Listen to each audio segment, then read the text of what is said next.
Bon après-midi. Nous avons avec nous aujourd'hui Thierry Barbetti. Thierry est quelqu'un que nous connaissons ici à San Francisco et donc je l'ai invité parce qu'il a beaucoup de choses à nous dire sur son expérience ici à San Francisco et il va nous parler aussi de son expérience culinaire et aussi de ses nouvelles découvertes aux États-Unis. Thierry, bienvenue au programme franco-américain. Bonjour. Peux-tu nous dire d'abord peut-être d'où tu viens de France? Je viens de Montauban. Montauban, ça se trouve où? Au sud-ouest, ok. Donc c'est une partie de la France où on aime bien manger. C'est là où tu as découvert que tu aimais cuisiner ou c'est quand tu es arrivé ici? J'ai découvert que j'aimais bien cuisiner avec des gens, avec ma grand-mère qui est italienne. Ah d'accord, oui. Donc, tu pratiquais un peu avec elle? Tu la regardais peut-être? Je la regardais faire. Ah d'accord. Elle cuisinait surtout italien alors? Oui. Les pâtes, les gnocchis. D'accord. Et après tu as développé un peu ta cuisine française, c'est ça? Voilà, et après j'ai développé ma cuisine française quand j'ai eu mon expérience. Et qu'est-ce qui t'a amené ici aux États-Unis? J'ai eu l'opportunité de venir ici en tant qu'au pair. Est-ce que c'est difficile de venir au pair aux États-Unis? Est-ce qu'il faut des formalités ou bien une fois qu'on est ici, on devient au pair? Ou bien il faut tout préparer du pays d'origine? Il faut tout préparer en France, quoi. Donc c'est quelqu'un d'ici qui a demandé... Une famille américaine qui demande un Français au pair. Et comment qu'il te trouve? Tu fais une demande et tu poses ta candidature? Là, je n'ai pas eu de candidature à passer parce que j'ai ma tante qui habite à Salito et qui a justement mis en relation avec la famille. Ah, d'accord. Donc, c'est deux garçons, 7 et 8 ans. Ouais. Et je les aime bien. Est-ce que donc tu as accepté de le faire? Est-ce que c'est toi qui as voulu le faire ou c'était la famille qui a voulu que vous le fassiez? Non, c'est moi qui ai décidé. C'est toi qui as décidé de venir aux États-Unis? Découvrir les États-Unis. Est-ce que tu te faisais... quelles étaient tes premières idées des États-Unis avant de venir? Tu t'imaginais que les États-Unis c'était quoi? Déjà en arrivant, mon idée par rapport aux États-Unis n'était pas très bonne. Pas très concrète? Oui, pas très concrète. Qu'est-ce que tu pensais? Tu regardais quand même les films à la télévision? Les films et puis... puis après... le côté... Tu croyais que c'était quoi les États-Unis? Enfin, tu croyais que c'était très différent de la France? Tu croyais que c'était... Du point de vue quoi? Consommation, la vitesse à laquelle ils vivent et tout. Et qu'est-ce que c'est le contraire que tu as découvert? C'est plus lent que tu le pensais peut-être? Enfin, moi, ici en Californie, je trouve quand même c'est plus lent. Ouais. Les gens sont plus relax, c'est agréable. Les gens sont agréables ici, je trouve, moi. Enfin, personnellement, je ne sais pas. Donc c'est pour ça que j'ai envie de rester un petit moment. Tu voulais rester à San Francisco. Enfin, ton contrat c'est 1 an et finalement tu es resté un peu plus, c'est ça? D'accord. Et mais à part ça, tu es aussi étudiant, à plein temps? Non, pas à plein temps. Non. À part temps? À part temps, oui. Ah d'accord. Mais quand tu vas au lycée, tu es à plein temps quand même? Oui, je travaille comme les étudiants normaux, non? Oui, d'accord. Enfin, c'est 30 heures par semaine, non? Voilà, ça prend pas beaucoup de temps, 30 heures. Oui, pendant que... Bon, mais tu t'occupes des enfants après l'école, plus tes devoirs. Voilà. Et c'est pas trop pour toi? Apparemment non, puisque je suis un... Tu as pu réussir, c'est ça? Tu as pu passer? Donc je parle français avec les enfants. Oui, pour qu'ils pratiquent la langue, oui. Voilà, et puis... Et ton travail, c'est aussi qu'ils aient quelque chose à manger, c'est ça? Donc, voilà, préparer le repas du soir. Ça te pousse à cuisiner, non? Voilà, et... Qu'est-ce que tu as découvert de ton expérience au pair? Est-ce que c'est quelque chose que tu conseillerais à notre étudiant ou à une autre personne de faire ou bien c'est à déconseiller? Moi, je trouve que c'est à conseiller. C'était une expérience positive? Oui. Déjà, pour être au pair, il faut déjà être social, quoi. Il faut déjà aimer les enfants. Il faut aimer, oui. Si on aime les enfants, à partir de là, je crois qu'il n'y a pas de problème. Et c'est difficile, tu penses, pour un homme s'occuper des enfants à l'opposé d'une femme? C'est la même chose? Moi, je trouve pas. Je trouve qu'il n'y a pas de différence. Il n'y a pas de différence, c'est la même chose. Un homme, il peut faire le même travail qu'une femme. La différence est au niveau si on a un bébé, quoi, s'occuper. Donc moi, je ne veux pas C'est plus, je conseille plutôt une femme, une fille de faire ça. Qui a un peu plus de patience. Ouais. Autrement, pour les enfants, les garçons, c'est mieux justement d'avoir un au pair garçon. Ah oui. Parce qu'on a les mêmes envies, quoi. Jouer. Ouais, jouer au ballon peut-être. Jouer au ballon, au baseball. Ouais, tu as découvert ces sports qui ne sont pas français ici aux États-Unis, non? Oui, et j'en suis déjà. J'aime beaucoup. Je vais voir les Giants, j'aime. Le football aussi. Et le football. Est-ce que tu penses que ce sera possible de toi de suivre ça quand tu seras en France, ou bien tu te t'intéresseras surtout au football quand tu retourneras? Ah, je sais pas du tout. Déjà, les ambiances vont me manquer. En France, tu aimais le football sûrement? Le rugby. Le rugby. En premier. Ah, d'accord. Ouais. Et ce qu'on appelle ici le soccer, c'est le football en France. Ça s'appelle le football en France. Voilà. Ouais. Et donc, ça t'intéressait déjà quand même à l'âge de 14 ans? Voilà, le rugby et le football. Et maintenant, tu aimes le football américain et le baseball, c'est ça? Voilà. Et mais j'aime surtout voir... Tu t'es américanisé du point de vue d'aimer telle et telle équipe, etc. Oh, je suis pas fan. Tu n'as pas de fan de... Non, non. À part que tu es fan de tes équipes locales, c'est ça? Voilà. Ah, j'aime me trouver à Candlestick et voir les gens... tu aimes la foule et tu aimes te retrouver dans l'ambiance américaine, c'est ça? C'est tout un... Je sais pas, tout un C'est une ambiance différente. Quand tu vas au stade en France, c'est quand même aussi le stade, non? Oui, mais il n'y a pas tout le côté... Le côté américain. Ouais, grandiose, les toujours. Pop-corn et les... Enfin, ouais, tout les grands écrans, la pause avec la musique. Ah oui, c'est un peu plus grandiose, oui. Ouais, et puis à la fin du jeu, il y a des voitures à gagner. Ah bon? Ouais. Tout le monde, ici? Ouais, Candlestick, par exemple, c'est patronné par Toyota. Oui, d'accord, mais ils peuvent faire ça aussi en France? Non. Tu devrais le suggérer? Ouais. Pourquoi pas. Bon, alors, on va parler un petit peu peut-être de ce que tu cuisines. Tu cuisines surtout français? Alors voilà, oui, français, italien. Français, italien. Et donc, tu nous as fait du poulet. Est-ce que tu sais faire plusieurs choses avec le poulet ou bien c'est... Moi, je cuisine, ça dépend de ce que j'ai. C'est-à-dire, du repas du soir, j'organiserai pour le lendemain un repas. Donc là, j'ai fait un poulet, donc ce sera un plat familial avec des restes de la veille. Donc la veille, j'avais fait du riz, j'ai fait préparer un poisson, donc il me restait du riz. Et j'avais fait une salade californienne, quoi, avec tous les... Ah oui, justement, tu voulais me parler. Est-ce que le fait de cuisiner, ça te rend un peu féminin, ou bien c'est les hommes cuisinent différents des femmes, ou bien tu voulais nous parler de cette différence un peu? C'est déjà, pour un homme, c'est différent, quoi. Quand une cuisine, il y a déjà, moi, quand j'ai commencé à cuisiner, c'était pas par nécessité, vraiment, c'était quelque chose que j'ai découvert. J'ai commencé à cuisiner tard, quoi, moins tard. 14 ans? Ouais, 14, 15 ans, quand j'ai eu envie de, justement, pourquoi pas. Par plaisir? Oui, par plaisir. Tu comptes peut-être devenir chef, non? Peut-être, un jour. Ouais, d'un restaurant, peut-être. Peut-être dans un restaurant ou travailler comme organiser des parties, catering. Oui. Donc tu penses peut-être après tes études de devenir... Ok. Donc tu nous as dit que en Californie, les gens mangent beaucoup de poulet. Est-ce que c'est différent en France?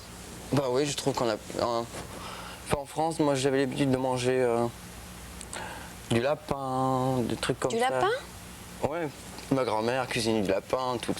Ah ouais, ici on ne veut pas du tout, pas du tout. Non. Pas du tout. Alors là, quand je vais à Safeway, on ne voit jamais de lapin. Et le lapin, c'est quelque chose de très bon, quoi. Ouais. Ah bon? J'ai jamais goûté. C'est très fin. Ouais, alors là, tu as découvert le poulet. Et là, donc, c'est 3 fois par semaine, c'est du poulet. Bon, pour les enfants, déjà, c'est quelque chose qu'ils aiment. Ouais, et tu fais de différentes manières. Ouais. Donc... Est-ce que tu as des suggestions? Il y a plus... Enfin bon, tu le mets au four. Bon, soit je le cuis, ça va au four, je fais un poulet entier au four, soit je le découpe et je fais, comme on dit, un poulet basquaise avec une sauce, du riz, ou après... Ou bien comme ce que tu viens de faire ici. Ou just broil. D'accord. Puis en 10 minutes avec une sauce...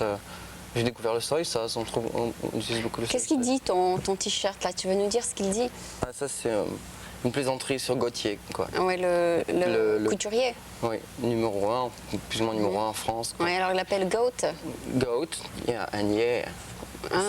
C'est une façon de prononcer le yé en américain, c'est ça? Oui, D'accord. D'accord. Puis Madonna travaille avec lui en ce moment. Ah bon? Voilà. D'accord, il est le couturier de Madonna, c'est ça? D'accord. Mais bon, en France, c'était il y a 4-5 ans, quoi. Il était quand même...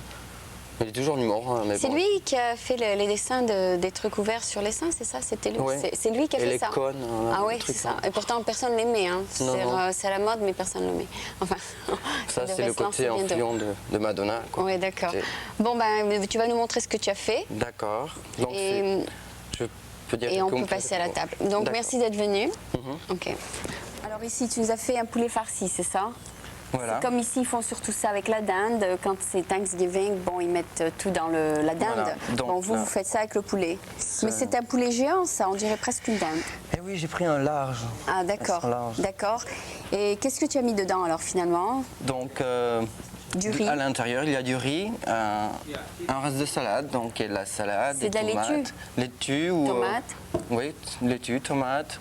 Céleri. Ça peut être céleri, ouais. Ça peut être aussi green pepper, non? Oui. Oui. Ça peut être n'importe quoi qu'il y a dans la salade et tu mélanges ça avec le riz. Oui, mais j'ai ajouté des raisins de Corinthe.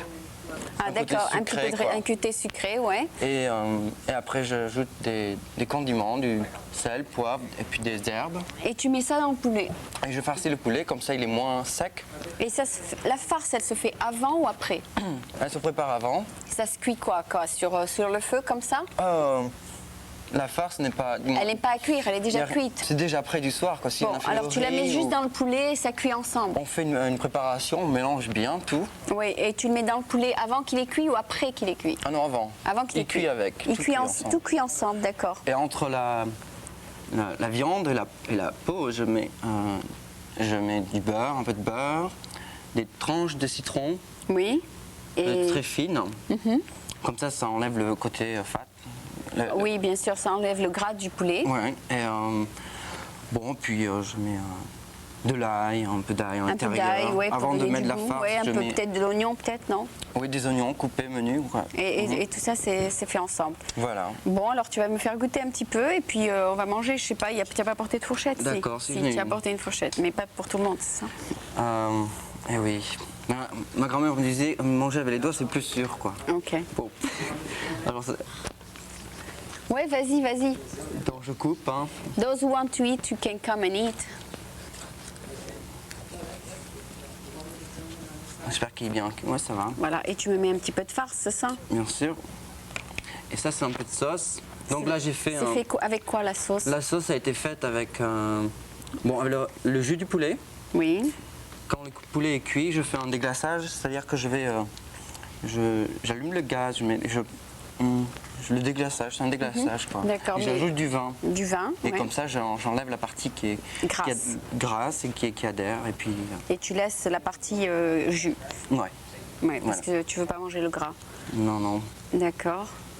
Et après, donc, tout cuit ensemble et c'est bon et c'est prêt à manger, c'est ça? Oui. Et c'est des raisins quoi? C'est comme California raisins? Yeah, exactement. Yes. Oui.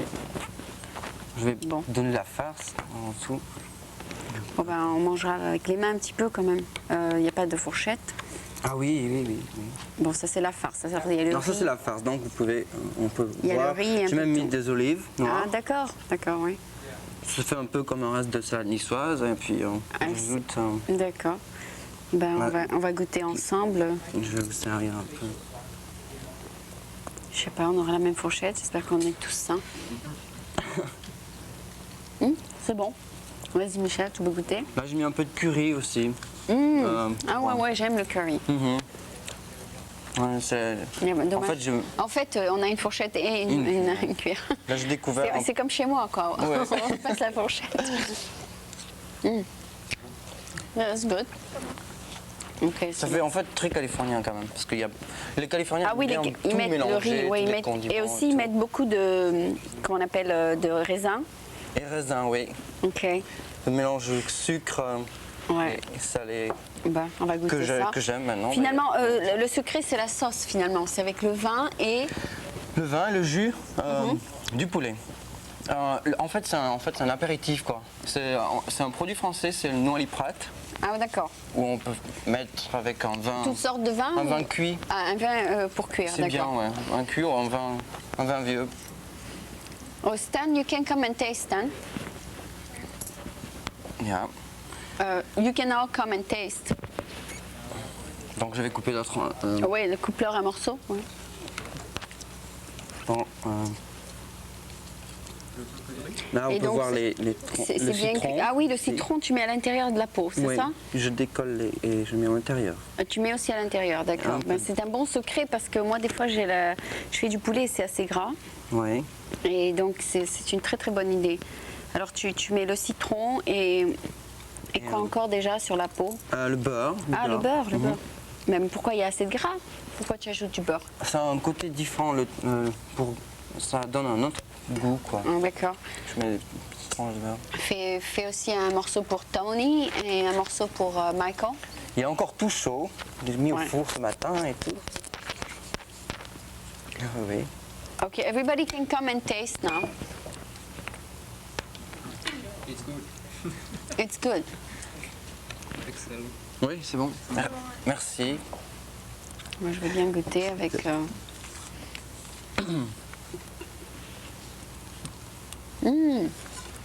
Très bon. Comment? Voilà. Donc, You still rolling? Oh, okay. Come on, stand, taste. Here. Let's hold this right here. Yeah, take some dress just- stuffing. just do it. Like, Just do it. just do it. Yeah. If you want, come. It's okay. All right, let's get Michael Brown. Here. Very good. Put some Yeah. stuffing in it. Merci. Et aussi, là, j'ai pas fait une. On peut faire aussi un. On peut servir du foie, le foie du chicken, faire comme un petit pâté, quoi. C'est-à-dire qu'on fait sauter le foie à la poêle dans du beurre, qu'elle est bien Here, revenue. cut a piece for him. Every time you Chicken. come, there's something to eat. Yeah, no. You must be. You must bring a lot of food in your path. Thank you. Ron can come too. Here, use the spoon. Thanks. C'est bon? Yeah, you like it? I'll cut a piece for him now. I'm still rolling. Turkey or chicken? It looks like a turkey, but it's chicken. It's a huge chicken. Where'd you get it? Yeah, I think I'm. Magasin spécialisé dans Is this the end of le the show? poulet. Ah bon? Ah bon? Dis-nous où c'est. Comme ça. Qu'est-ce qu'il y a? Ah oui, là, la Juste, oui, fourchette. la hein. fourchette. Yeah, the rice for. We wait for a spoon. Get the spoon there, I think. Oh, who has a spoon? If you don't mind germs. Oh, We should have brought plastic spoon. yeah, je me suis mal organisé. I couldn't understand French. Can you hear the guitar okay, guys? Is it coming out? You guys are listening to it and things are sounding okay up here too? Yeah, maybe a little more on the monitor, that'd be okay. Well, 15 dB between tracks, huh? Alright, that was a new song. Let's figure out another good one here. Let's still use some more on the monitor though. There we go.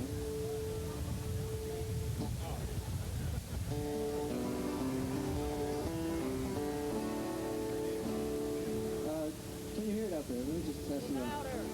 Okay, because I can't hear it here, but if you guys are listening, that's okay. I've heard these songs before.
we get through.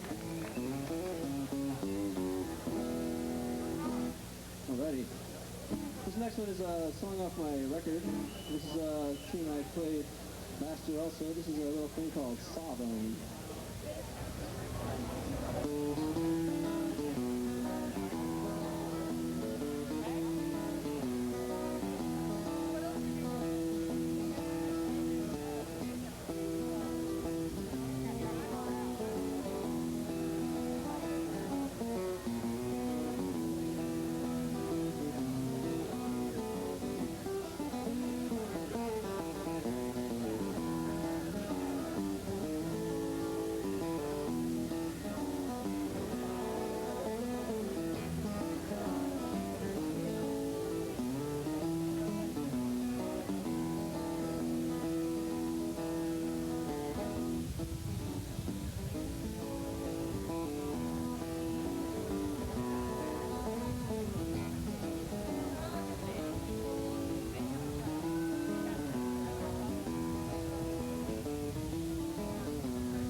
Thank you very much. I'm going to play a song which I didn't write. This is a song by the Reverend Gary Davis. It's one of my favorite little things. This is a kind of an inspirational piece. This is called I'll Be Alright Someday.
you.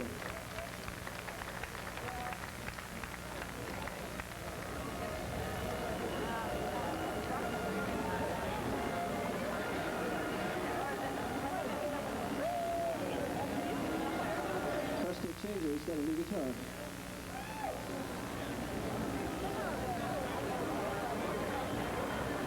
Should be some volume.